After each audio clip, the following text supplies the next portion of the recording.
people who come see me who've lost someone.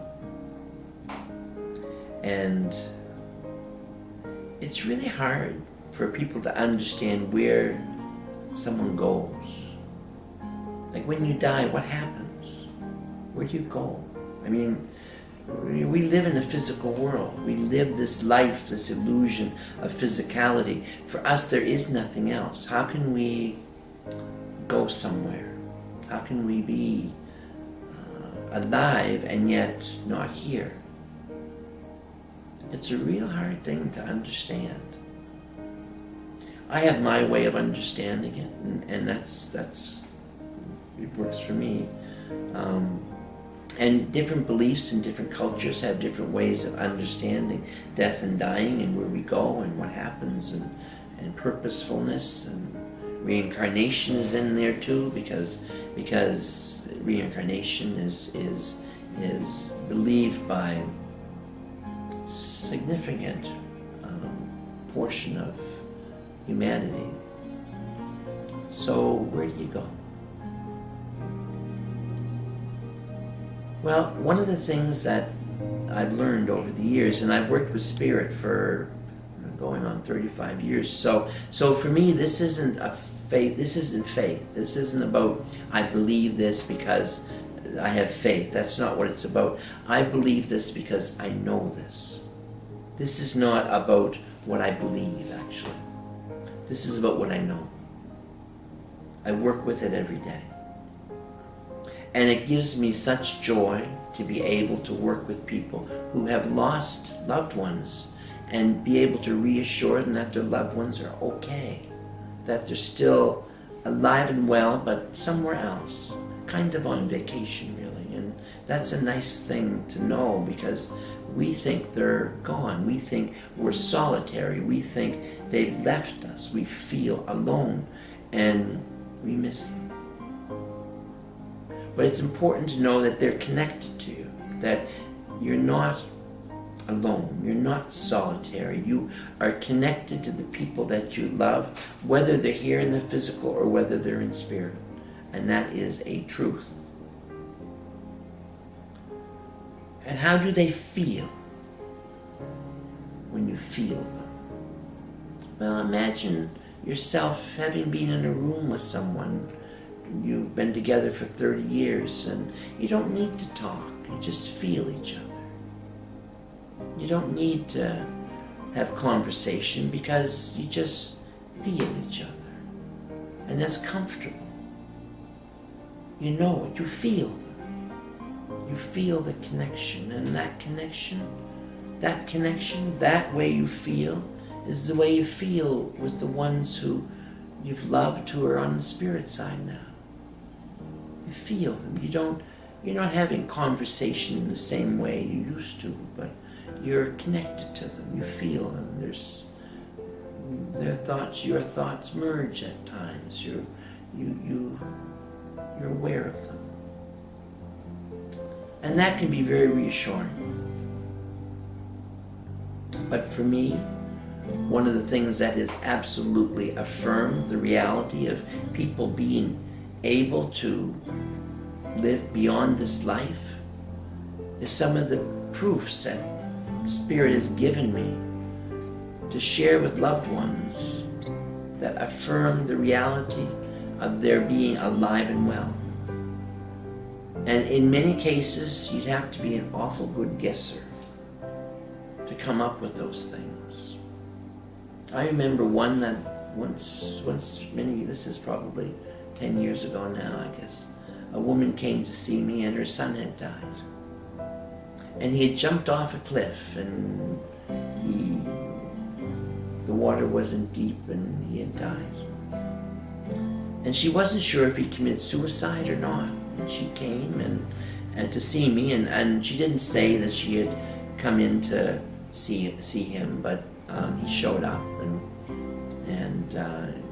he was telling his mother that he was fine and he was well, and that he hadn't committed suicide, that he just wasn't aware that the water at the bottom of the cliff wasn't deep enough, and when he jumped, he didn't know he was going to hit bottom and die.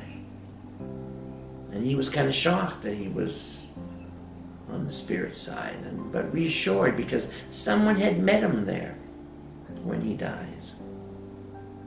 And there was a man with him, and I looked at the man, and I could describe him, and I described him to the woman, and I said, you know, and his eye doesn't work very well, I said.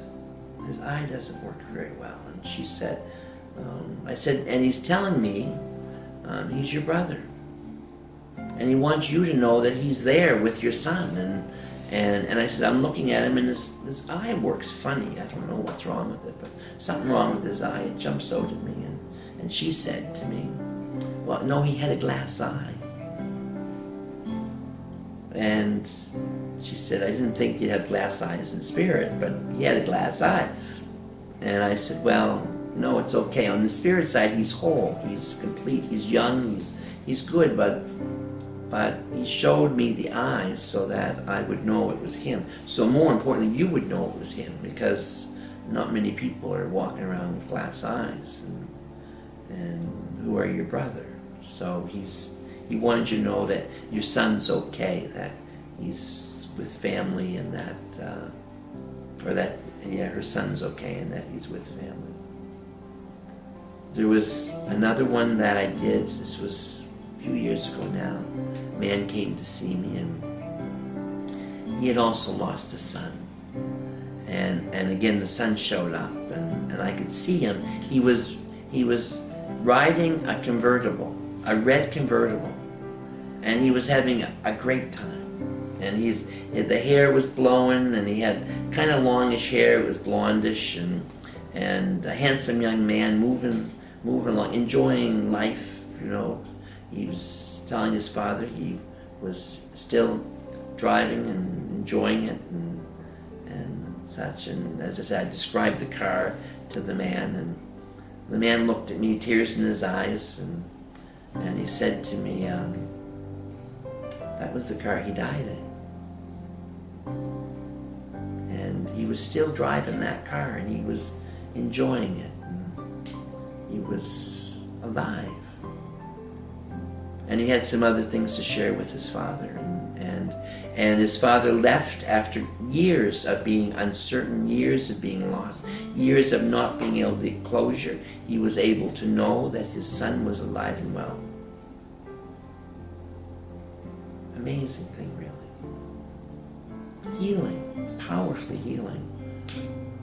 And even though a reading is not necessarily, it's not all about talking to dead people, that's not what it's about.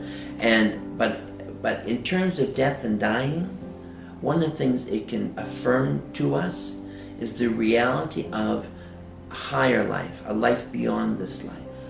That there's something there that we don't understand, that something that we can't understand because we are born into limitation. We believe that life is finite.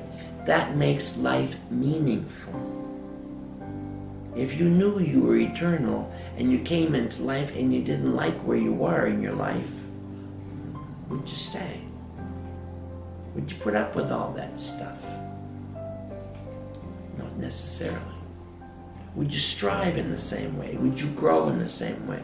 Not necessarily. Life is purposeful. We are eternal. And growing old, a process. Necessary process. How can we learn and grow and become and change and evolve and if there's no aging? No death. How can we do that? Why would we strive? We miss them. But we have so much enrichment that we gather as we move through life. Blessing, really. And all those people I see on the spirit side, all those people who are there sharing. And sometimes if they become overwhelmed, commit suicide, they're still okay. No one's damned, no one's lost. It's the nature of the thing. We are eternal. And sometimes it was something they just couldn't do in this life. Unhappy. Doesn't mean that the life was wasted. It just means that they'll be coming back sooner than they thought, because there's stuff they need to do. Purposeful life. Purposeful. Anyway, I'd like to thank you for allowing me to share with you today.